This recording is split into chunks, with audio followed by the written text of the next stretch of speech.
So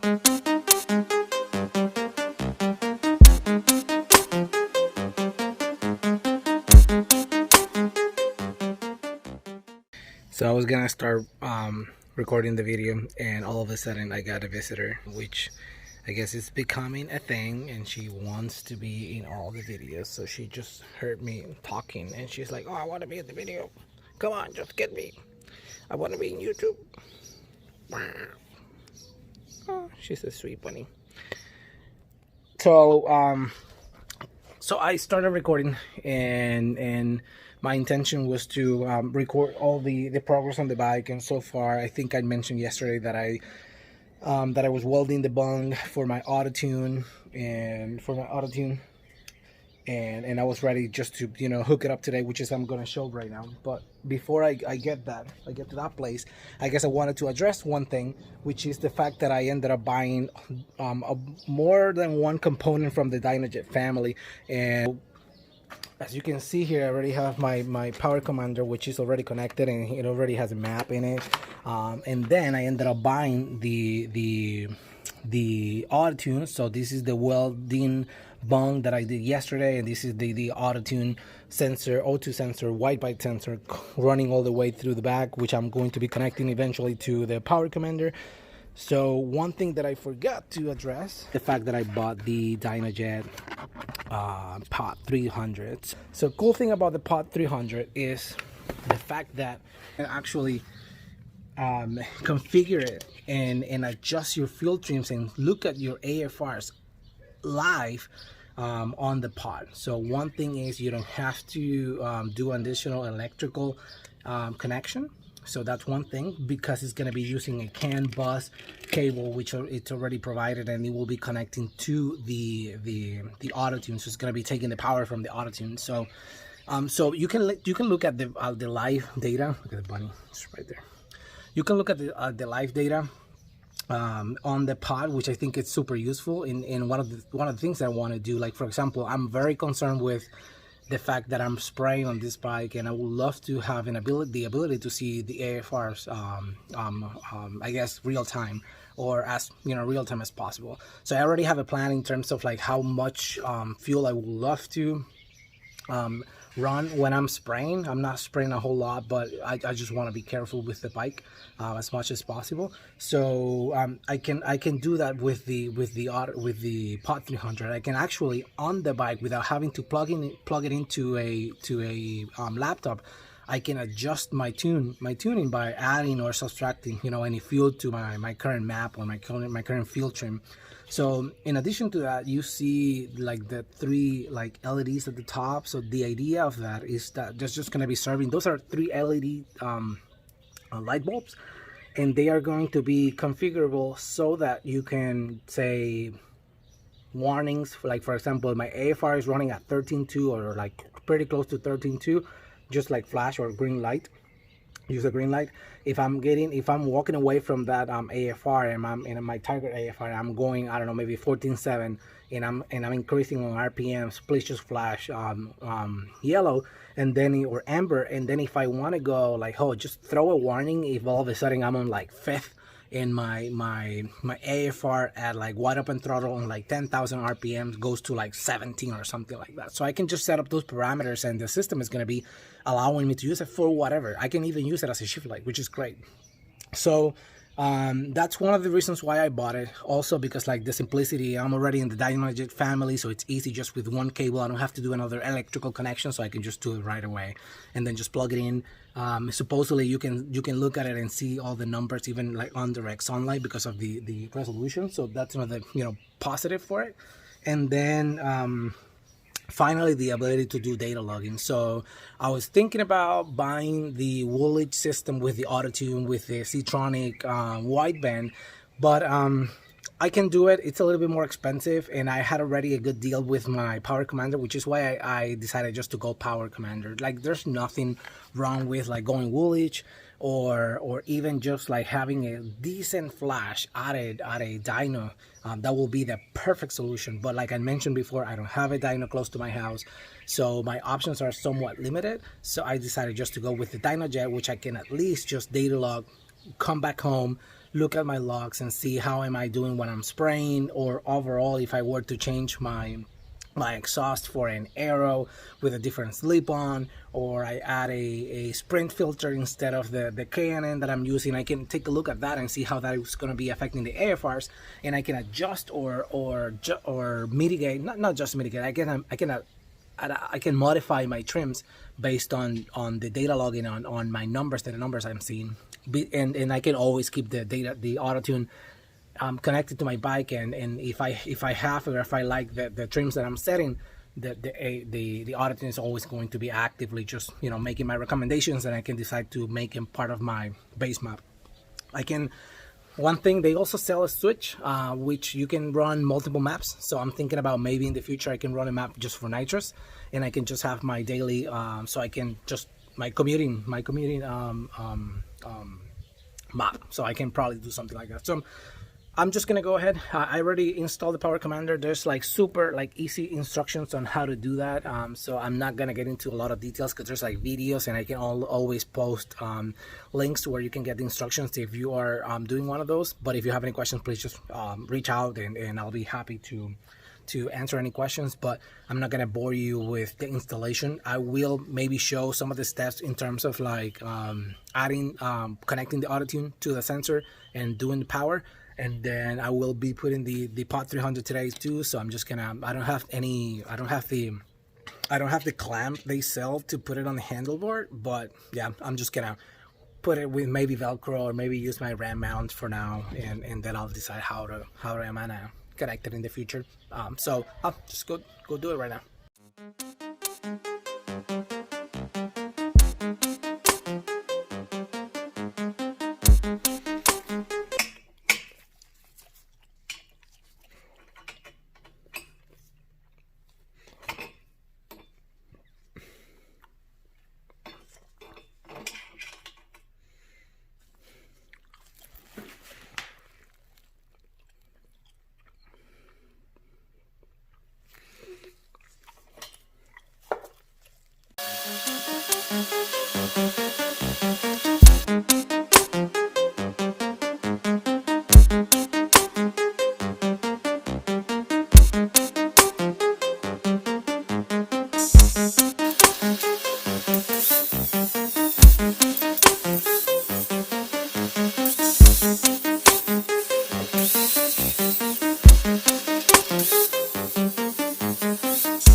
All right, so as I showed before, I was working on removing the flap on the exhaust, and let me try to see if I can get it here pretty quick. So this is the flap that goes inside of the exhaust. So this is what you remove when you get rid of that servo, like the cables and all the assembly that goes in here to the back. So what I did was to actually there's a bump on the other side of the exhaust where you can see my finger in, and I actually made a hole, and there's a lever or that's rotating inside of these two holes, and then this is where we used to have the spring and the assembly where the cables were installed onto, and they were run, behind the back, the rear of the bike. So I leveraged that hole. Actually, there was a little hole, so I just used a bimetal. I made the hole, and then I made that secondary hole on the other side just so I can wiggle the flap on the inside, and I ended up managing to get it out after some destruction, as you can see there. But so I have to plug this hole, which I kept the cap that I caught with my grinder, and now I'm just gonna make this cleaner, just to make it cleaner so it looks better. And the idea is that I'm going to take this boss, which is the one I got from the Autotune, and I'm just gonna put it in here, and this is where the sensor is going to be located at. So I brought the header back to the bike, so it's of course not installed right now, with the intention of put it in place just so I can install the lower sheen fairing in here, and make sure that I have the right angle to make sure that I have the angle so I can position the O2 here, and it's not gonna be interfering or, you know, touching the actual fairing. Grab the fairing.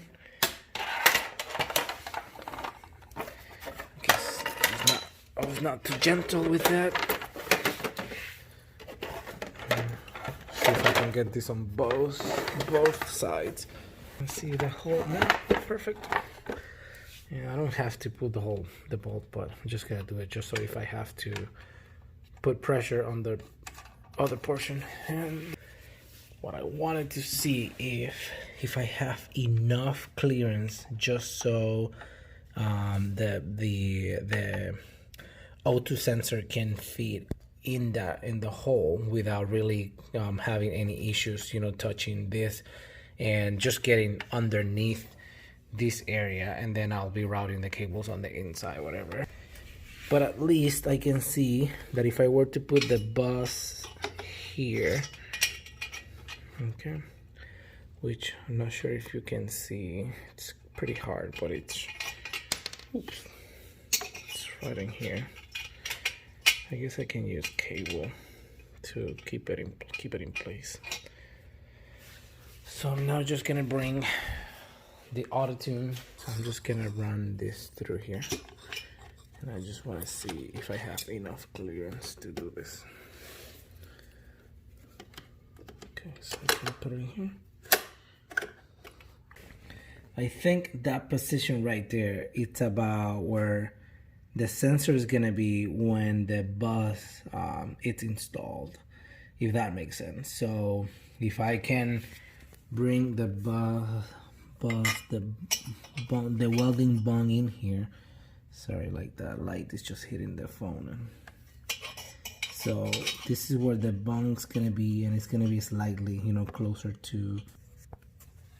So what I'm trying to show is, if you see the O2 sensor, that plastic cap, it's almost simulating the distance where the sensor is gonna end up, you know, living.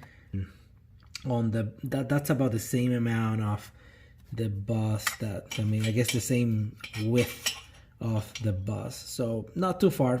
So I'm really liking this.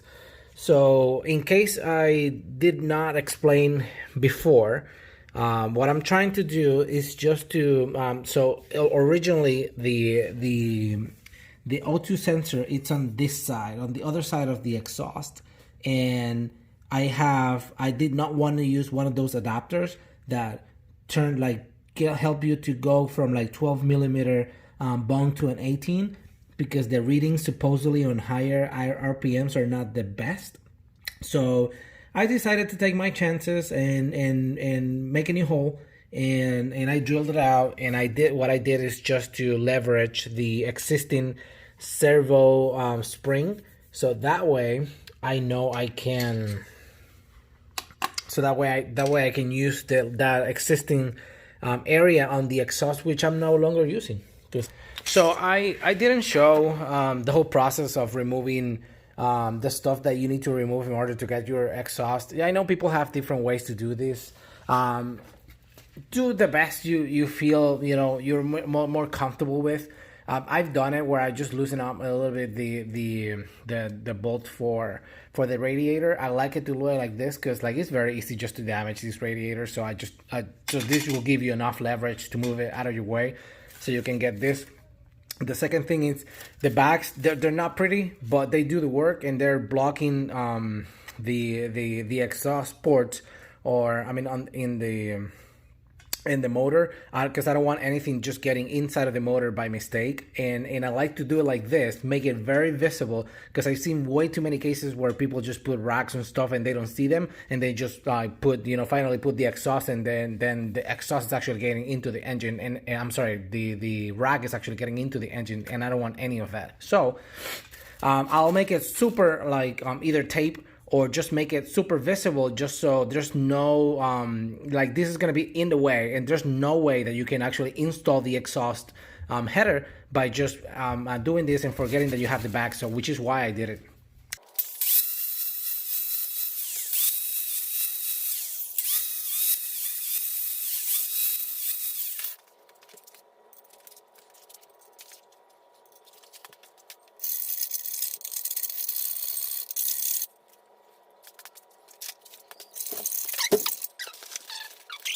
All right, so you probably saw already what I did with the exhaust, just so I can get rid of the hole where the servo and the spring was in before I was using it. So I made a hole, which I'm going to show. Well, I already showed in the previous clip, and now I'm getting ready to weld the bung or the boss, however you want to call it, to the exhaust, just so I can put my sensor here. So it's set. So I cleaned it up a little bit, so this recessed area can actually go in, and yeah, it just goes in flush now. And I have a little of an, or maybe not, maybe a little bit more than a little, that I have to fill in here at the bottom. Then I have, pretty cool surface on this side, so I'm hoping, it's gonna turn out good. Of course, like I mentioned before, I have no experience welding, so I'm doing the best I can, hoping that I can just, make it happen.